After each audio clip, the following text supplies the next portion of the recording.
नमस्कार बालमित्रांनो, कसे आहात? मजेत आहात ना? ज्ञानेश्वरी विद्या मंदिरामध्ये माझे सर्व लहान मोठ्या विद्यार्थी मित्र मैत्रिणींचं स्वागत आहे.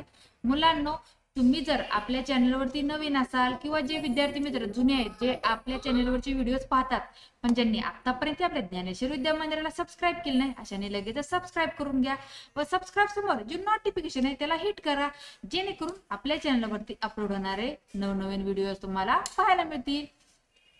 आज आपण पाहणार आहोत हे अंड आपलं नाही, ही मराठी बोधकथा. पहा, गोष्टीचं नावच एवढं रंजक आहे तर गोष्ट ही किती मजेदार असेल ना. तर गोष्टीला स्किप न करता शेवटपर्यंत गोष्ट पहा आणि गोष्ट आवडली तर गोष्टीला लाईक आणि शेअर करायला विसरू नका. नदीकाठी एक मगर आई व मगर बाबा राहत होते. ते दिवसभर आपल्या घरट्याची राखण करीत बसत.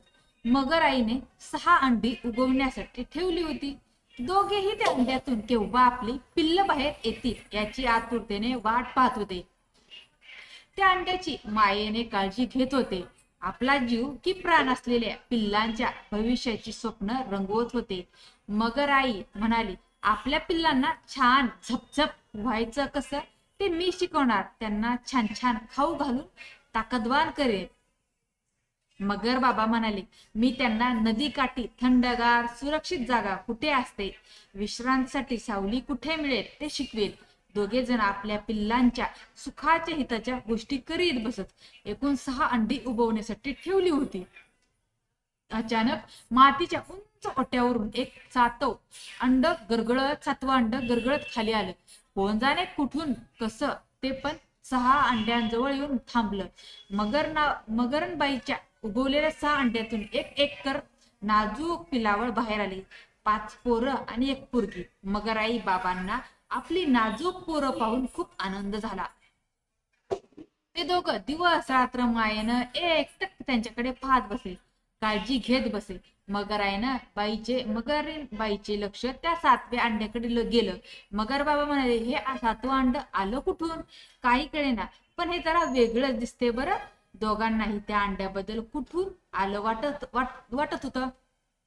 एके दिवशी 7वं अंडही उगलं आणि अंड टिचलं. ते पिलू टिचलेल्या अंड्यातून बाहेर कुतूहलाने चौफेर टुकटुक बघत होतं. त्यातून नाजूक सोनेरी पिवळसर बदकाचं पिलू बाहेर आलं. मगर बाबांनी आपल्या 6 पिल्लांना नदीकाठी पोहायला शिकवायला नेलं. मगर बाबाच्या मागे मागे पिलू तुर तुर तुर तुर एकमेकांच्या खोड्या काढीत निघाली होती. इकडे मगराईने 7व्या नाजूक सोनेरी बदक पिलाला छोट्या टेकडी पलीकडे त्याच्या आईकडे नेऊन सोडलं. बदकाईने मगराईचे खूप आभार मानले.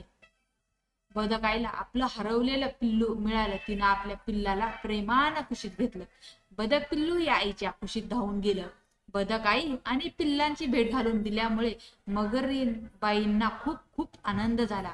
तर अशा प्रकारे पहा, हे अंड कुणाचं? हे अंड कुठलं? तर ते अंड कुणाचं होतं बरं? हे अंड होतं बदकीन बाईंचं. आणि ते कुणाच्या अंड्यांजवळ आलतं? मगरबाईच्या अंड्यांजवळ आलतं. पण मगरबाईंनी काय केलं? अंड्यातून पिल्लू बाहेर आल्यानंतर त्या अंड्यातल्या पिल्लाला खाल्लं का त्यांनी? नाही, तर ते त्याच्या आईपाशी सुरक्षित पोहोचवलं. तुम्हाला आजची कथा आवडली असेल तर कथेला जास्त शेअर करा. चॅनेलवर नसणाऱ्या चॅनेलला सबस्क्राईब करा. धन्यवाद.